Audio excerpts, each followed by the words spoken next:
Hey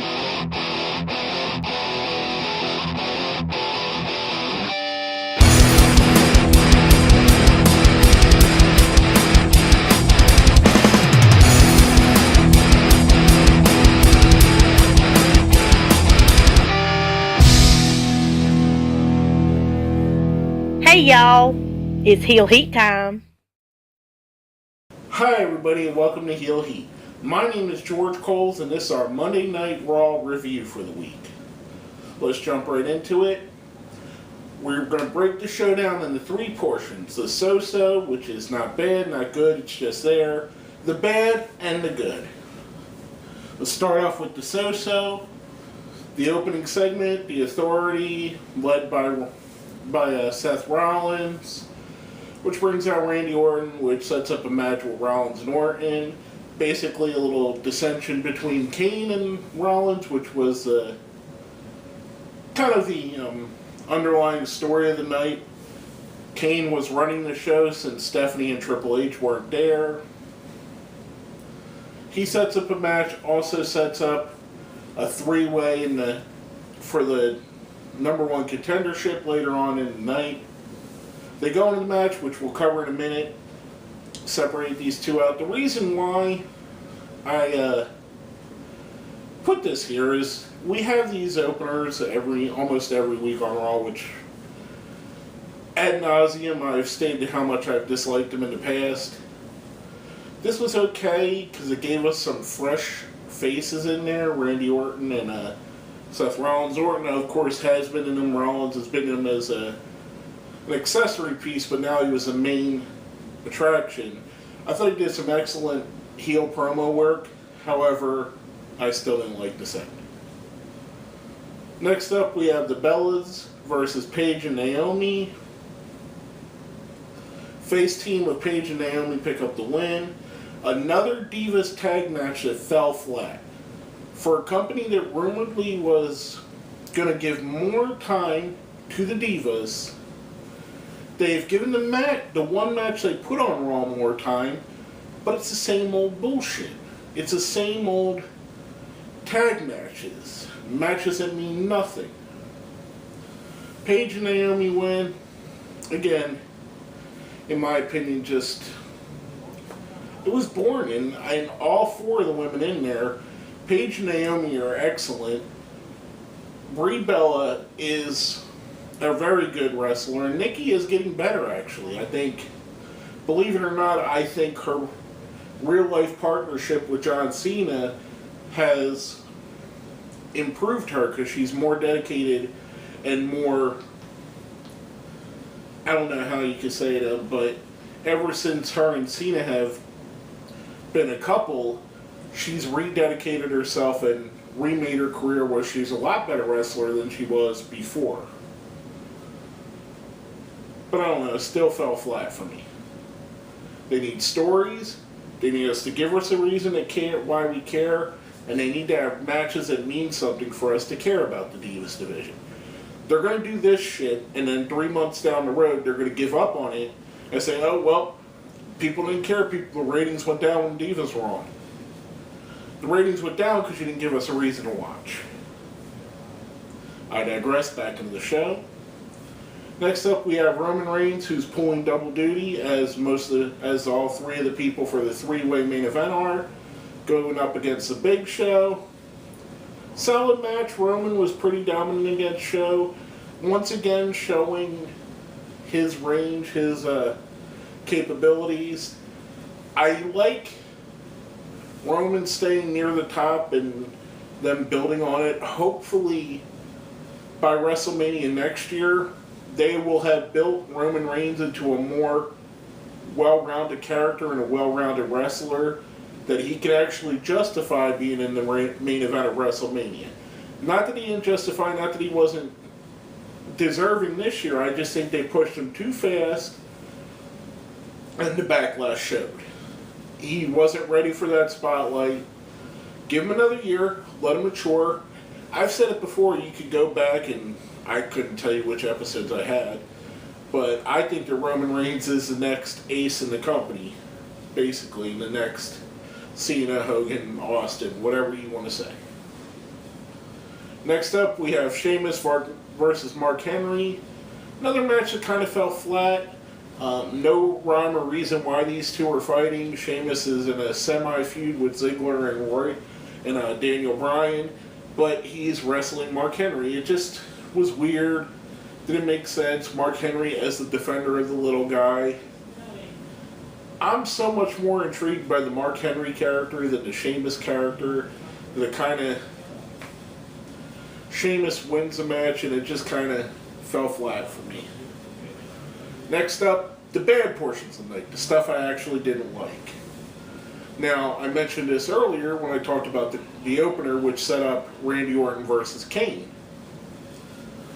This match felt like two guys going through the motions that have been there, done this before. Kane wins by DQ with a chair shot, which is supposed to rehabilitate Randy Orton for the rest of the night. We've all seen Randy Orton take beatings and come back from him, and a chair shot's not the least of stuff he's come back from. I don't know, just to me, and I'm an Orton fan and I'm a Kane fan, it just, I didn't like it. It just didn't, it was a bad match to start Raw off with, in my opinion.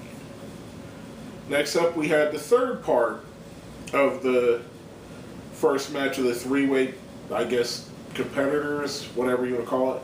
Luke Harper versus Ryback. This was a train wreck. Luke Harper I really enjoyed. Ryback, he has his good and bad. I think Ryback's the kind of wrestler, and I don't mean this in a bad way, that he needs to be paired with a certain kind of wrestler for him to look good and work good. There's a lot of wrestlers that do. I mean, that's not a knock on Ryback. You could be very successful and be that guy. A guy like Lex Luger was like that. You had to put Lex Luger in the ring with a guy that could actually really wrestle for him to look good. If you put him in the ring with another guy that was a brawler or something of that nature, he looked like crap. Which is the situation here. Harper is a very skilled brawler, but he's not a skilled technical wrestler. Kind of a misfire in my opinion. Of course, Ryback wins, thus making the three guys in the main event go 3 for 3. Again, it just felt, I didn't like it. Next up, going from the bad portion, we're going to go right into our question of the week. Now, the question of the week last week was, which side of the fence were you on? D-Generation X versus the New World Order? Now, we got some answers from our friends out there. Thank you very much for all your responses. Also, before I go too much farther, thank you for all the replies, all the comments, all the likes. Appreciated it. First up's from our friend Josh Adams. Welcome back. Dude, I missed the shows, but it's all good. Well, for me being in Georgia, it was the NWO, while more Wolfpack Red and Black, Nash's NWO. Solid choice there. Next is up from my cousin John. Question of the week. DX represented our generation, 75 to 85. Our attitude, and if you didn't like it, you could suck it. I love the original NWO as individuals, never as a group. I like the gimmick, the gang signs, but the overall extension of it made me change the channel to We're All Is One. Next up, Benjamin Me 19. Hey, Heel Heat, I preferred DX. The NWO storyline just got stupid, and in the end, and I was never a fan of WCW wrestling. Next is from our friend Steve Tatanani. First, I want to say welcome back, George. Thank you, Steve. Second, between the NWO and DX, I prefer the NWO. Mind you, I am referring to the original NWO, Hogan, Hall, and Nash. DX was a very good group in its own right. However, they were a counter to the NWO. On a side note, it would have been something if both the NWO and DX turned on Hogan. That, I thought, was funny. I kept expecting X-Pac to play a little confused as he had been in both groups, and so had Shawn Michaels. So it was, although Shawn Michaels was in the WWE NWO, which is even worse than the crap that they did at the end with the NWO and WCW. But I digress. Next is from our friend Joseph Hatcher. I am a bigger fan of the NWO. The reason why is they're almost like a gang. Also, they drew your attention in, and they would take out anybody and everybody. Their only downfall is they kind of imploded with people, and the fans didn't care about becoming they imploded with people the fans didn't care about becoming members. Fair assessment. Last but not least, our friend Ashley Marie. Oh, and as for the question of the week, wow, tough one. DX was very influential, and I have to say the NWO, for the simple fact that it broke all the unwritten rules with Bischoff. It suspended reality better. As for my opinion on it, I have to go with the NWO. When DX started, I felt like it was an NWO ripoff. They kind of had the same, the crouch chop the NWO was doing. It just kind of had that feeling, and it made sense because they were all friends.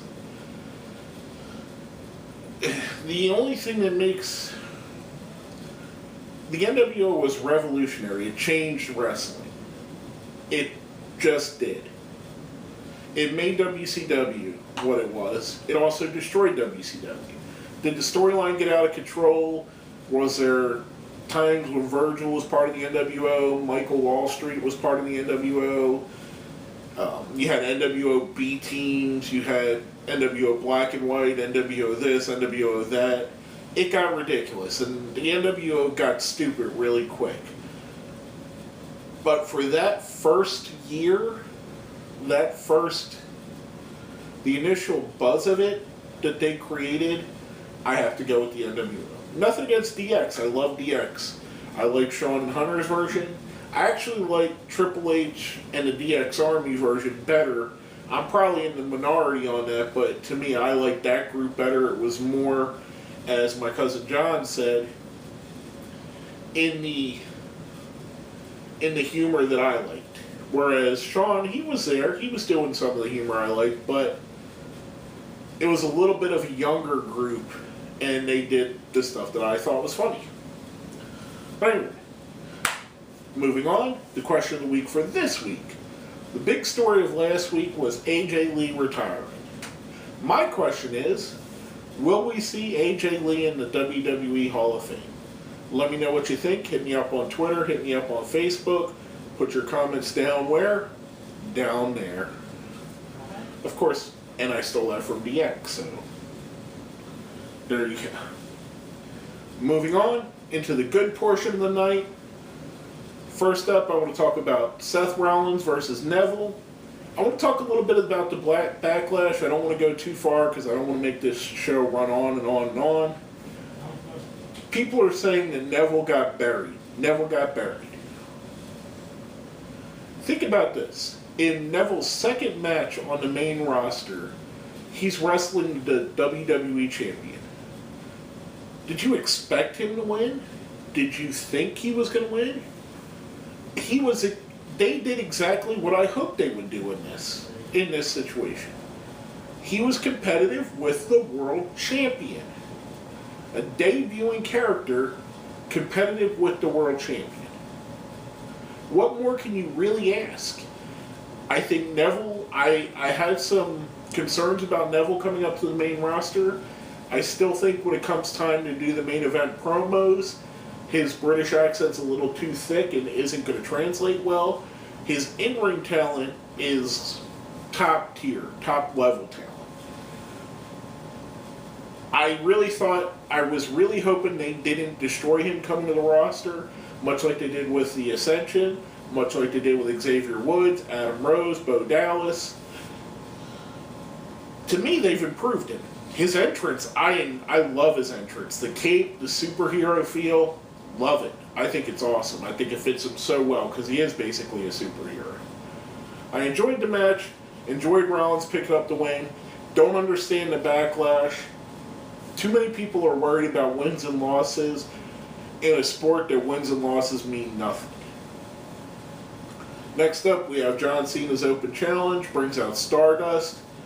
I enjoyed this for a couple reasons. A, it brings a new opponent that we haven't seen Cena wrestle again and again and again. It gives Stardust that experience wrestling with a main level guy, much like I just said with Neville and Rollins, it gave us something different, something fun. It was a good fun match. Cena picks up the win. We all knew he would, but it was fun. It was just wrestling like it's supposed to be, just having fun. Next up, we have the New Day, who foreshadow what is ultimately going to be a heel turn. I'm calling it here. With their interview in the back, they go out to the ring to face the Lucha Dragons. Lucha Dragons and Kalisto specifically, but I'm not gonna discount Sin Cara number 2. They have impressed me more on the main roster than they did in NXT. I think on the main roster they've stepped their game up, they brought the level of their talent up, and they're really fitting in and they're really making an exciting addition to the tag team division. Lucha Dragons pick up the win. A very good match in my opinion. The foreshadowing of the New Day saying if we don't clap we'll snap, and talking about how the fans are booing them. I see the heel turn coming. It's only a matter of time, folks. Next up we have a promo from Bray Wyatt. Always good, always interesting. Cryptic, didn't really say what he was talking about, but he kept you in there, kept you interested. And that's what he does. He draws you in and makes you want to know, and makes you want to follow and see what he's going to do. Next up, we had a match that, going into, I was pretty pissed off that they put it on Raw. The Miz versus Damien Mizdow, which at this point, can we go back to Damien Sandow, please? I mean, really. He's no longer his assistant. Let him be Sandow. Let him be Damien Sandow. Anyway, I digress. I was mad that they put this here instead of putting it on the pay-per-view. However, the two went out there, had a good match, and also, with The Miz in the way that he won, set it up for a better pay-per-view match. They didn't give everything away. The Miz cheated to win. It left enough meat on the bone that it built towards their feud and made their feud for the pay-per-view a little more interesting. Kudos to both guys for changing my mind in the match. Last but not least, the main event of the night, Ryback versus Roman Reigns versus Randy Orton. 3-way match to determine the number 1 contender. Randy Orton picks up the win. Kind of not surprised with that. I kind of think they want to pull Reigns a little bit back from the main event for a little while before reinserting him there to get that buzz back to him. Orton, what can I say about him? I'm a big fan of the guy. This was a much better match than the first match he had with Kane. All 3 of these guys' matches were better than their first matches, which isn't saying a lot because I didn't like any of their first matches. But it just goes to show how some people react to being in certain positions. Cena, who seemingly has been demoted to the U.S. level, which is, you could consider a demotion, is putting on just as good, if not better, matches with different talent in a different position. Whereas you take guys like Ryback, Reigns, and Orton, and again, I'm not hating on either one of these guys, but you see in this show how they respond to being on early in the show and how they respond to being on in the main event. Now, it could just be the chemistry between the 3 is different than the chemistry with the other wrestlers, but to me, I took it as they had more invested in the main event than they did their other matches, which you should have equal investment, in my opinion, if you're going to keep me interested. Orton picks up the win, afterwards gets laid out by Rollins, we fade to black. We're going to jump right into this, folks. There's not much really overview I want to say about the show, other than we went from a real high of the post-WrestleMania Raw to this week's Raw, which is very schizophrenic, all over the place. So much, some was good, some was bad, some wasn't, I just didn't care at all. But we're going to go right into the ratings on this. Now, we have a 1 to 5 scale here at Heel Heat. 1 is the worst, 5 is the best. 1 is a Heath Slater, 2 is a Curtis Axel, 3 is a Stardust, 4 is a Cesaro, 5 is Daniel Bryan. I'm giving the show a 2, a Curtis Axel.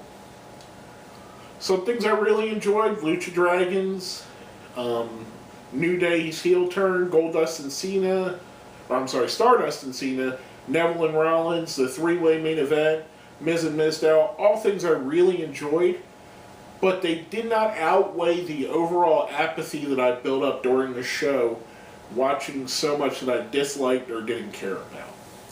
Overall, just a Curtis Axel, just a bad Raw to follow up a really good Raw, in my opinion.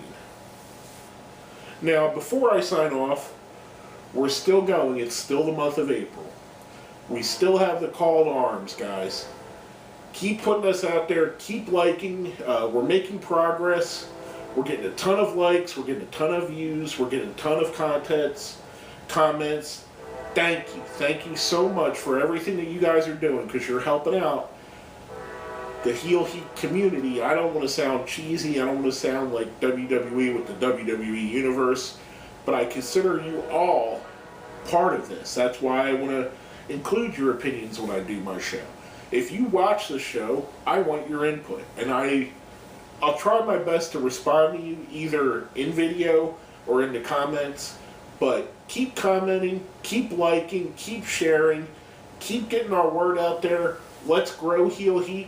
The strive for 500 subscribers by the end of April. We're on our way. Let's keep it going. You guys have been doing great. Thank you very much for all your support. Thank you for the continued support. And basically, that's all I have to say about that. My name is George Coles, and this has been another episode of Heel Heat.